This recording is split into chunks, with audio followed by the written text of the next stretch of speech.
सन्मान्य निलेश राणे साहेबांच्या वाढदिवसाच्या निमित्ताने आज पूर्वसंध्येला हा कार्यक्रम आयोजित केलेला आहे। उद्या साहेबांचा निलेशजींचा वाढदिवस आहे आणि आपण सर्वजण आज इथे शुभेच्छा देण्यासाठी एवढ्या मोठ्या संख्येने जमलेलो आहे। माझ्या अगोदरच्या सर्वच मान्यवरांनी म्हणजे आमचे उदयजी असतील, सामंत साहेब असतील, प्रत्येकाने आपल्या आपल्या पद्धतीने निलेश साहेबांना शुभेच्छा दिल्या। मी जे इथे उपस्थित आहे, मी काय कुठला मंत्री म्हणून नाही, आमदार म्हणून नाही, पण मी माझ्या मोठ्या भावाला शुभेच्छा देण्यासाठी आवर्जून इथे उपस्थित आहे।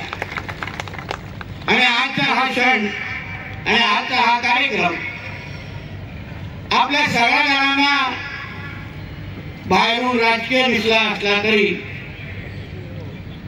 आम्हा राणे कुटुंबासाठी हा क्षण फार महत्वाचा आहे, भावनिक आहे। कारण का निलेश साहेबांचा हा पूर्ण प्रवास फार जवळून पाहणाऱ्यापैकी आम्ही लोक आहोत आणि आज हे त्यांच्या विधिमंडळामध्ये पाहतो, त्यांचे विचार ऐकतो, तर एक भाऊ म्हणून मला मनापासून फार समाधान वाटतं। कारण का 10 वर्ष निलेश साहेबांनी काय संघर्ष केला, कसा प्रवास केला, आम्हाला राणे कुटुंबाला अतिशय चांगल्या पद्धतीने माहिती आहे। निलेश साहेब बाहेरून तुम्हाला एका राजकीय नेत्यासारखे कपडे घालत असले तरी, जॅकेट आणि सगळ्या गोष्टी, पण हा माणूस राजकारणी नाही, त्याला राजकारण येत नाही। मनाचा राजा ज्याला म्हणतो ना, त्याला निलेश राणे म्हणतो। म्हणजे कपट कारस्थान असो, राजकारण असो, ह्याच्यावर एक दुसऱ्यावर हिशोब चुकते करणे असो, हे त्यांना जमत नाही। त्यांना राजकारणी कोणीही जमू नये। फार सरळ स्वच्छ मनाचा माणूस, मनापासून मित्र मैत्री आणि मनापासून प्रेम करणारा म्हणून माणूस म्हणजे निलेश राणे। आणि म्हणूनच मला असं वाटतं त्यांना या पूर्ण राजकीय प्रवासामध्ये कदाचित जास्त त्रास झालेला आहे। कारण अन्य राजकारणी लोकांसारखं त्यांना कपट कारस्थान जमत नाही। जे मनात आहे ते बोटावर असतं आणि कुठेही अगर चुकीचं काय घडलं तर लगेच ते बोलून मोकळे होतात आणि ह्या काही गुणांमुळे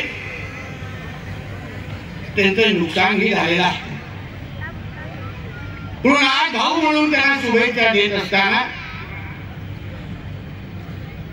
आज त्यांचा आमदार म्हणून कारकीर्द सुरू झालेली आहे। विधिमंडळामध्ये कुडाळ मालवणचा आमदार काय करू शकतो हे 2014 नंतर माझ्या कुडाळ मालवणच्या जनतेला निश्चित पद्धतीने दिसला असेल, अनुभवाला भेटला असेल। विधिमंडळातले त्यांची भाषण कोणी काही बोलू नये, निलेश साहेब बाहेर कसे बोलतात, आतमध्ये कसं बोलतात, असं काही नाही। माणसामध्ये अभ्यास आज संधी भेटल्यानंतर निश्चित पद्धतीने तो माणूस दाखवू शकतो। 2009 ते 14 मध्ये खासदार असताना त्यांचे लोकसभेमध्ये भाषण आपण आवर्जून ऐकली पाहिजे। अवघड 30, 31, 32 वयाचे होते, पण तेव्हाही लोकसभेमध्ये छाप पडला निलेश साहेब। आणि आता तर विधिमंडळामध्ये जो काय त्यांचा अभ्यास आहे, आखड्यांची जाण आहे आणि काही करून मी माझ्या कुडाळ मालवणच्या जनतेसाठी मला विधिमंडळाच्या पटलावर उभा राहून मला त्यांच्यासाठी सरकारकडून काहीतरी मिळवायचं आहे, ही भावना जेव्हा ते उभे राहून व्यक्त करतात, मी तुम्हाला विश्वासाने सांगतो पूर्ण सभागृह त्यांचं भाषण ऐकण्यासाठी तिथे बसलं असतं, हे माझ्यासाठी फार अभिमानाची गोष्ट आहे।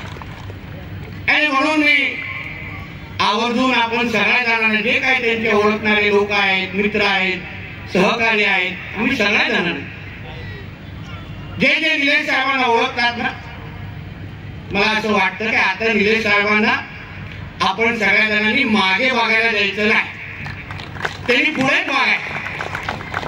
जे का अवधीवर तसे निलेश साहेब जसं सुरुवातीला एकदम साधे मानायचे आणि याचा गैरफायदा घेणारे पण असंख्य लोक आजूबाजू आहेत. त्याचा फटका कधी कधी माझ्या सकट आपल्या सगळ्यांनाही बसतो. पण शेवटी आम्हाला एक गोष्टी माहिती असतात, तो विषय जेव्हा निलेश साहेबांपर्यंत पोहोचेल, निलेश साहेबांना जेव्हा भूमिका घ्यायची वेळ असेल तेव्हा ते कधीही चुकणार नाही हा विश्वास ठेवून आतापर्यंत आम्ही सगळ्यांनी प्रवास केला. आणि म्हणून एक चांगली संधी या निमित्ताने या मतदारसंघाला तर आलीच आहे, पण महाराष्ट्राच्या राजकारणामध्ये भविष्यामध्ये राणे साहेबांचा विचार पुढे घेऊन जाण्याच्या दृष्टिकोनातून निलेश साहेबांसारखं एक भक्कम नेतृत्व राणे महाराष्ट्राच्या राजकारणामध्ये उभं राहील या मनामध्ये माझ्या कुठेही किंतु परंतु नाही.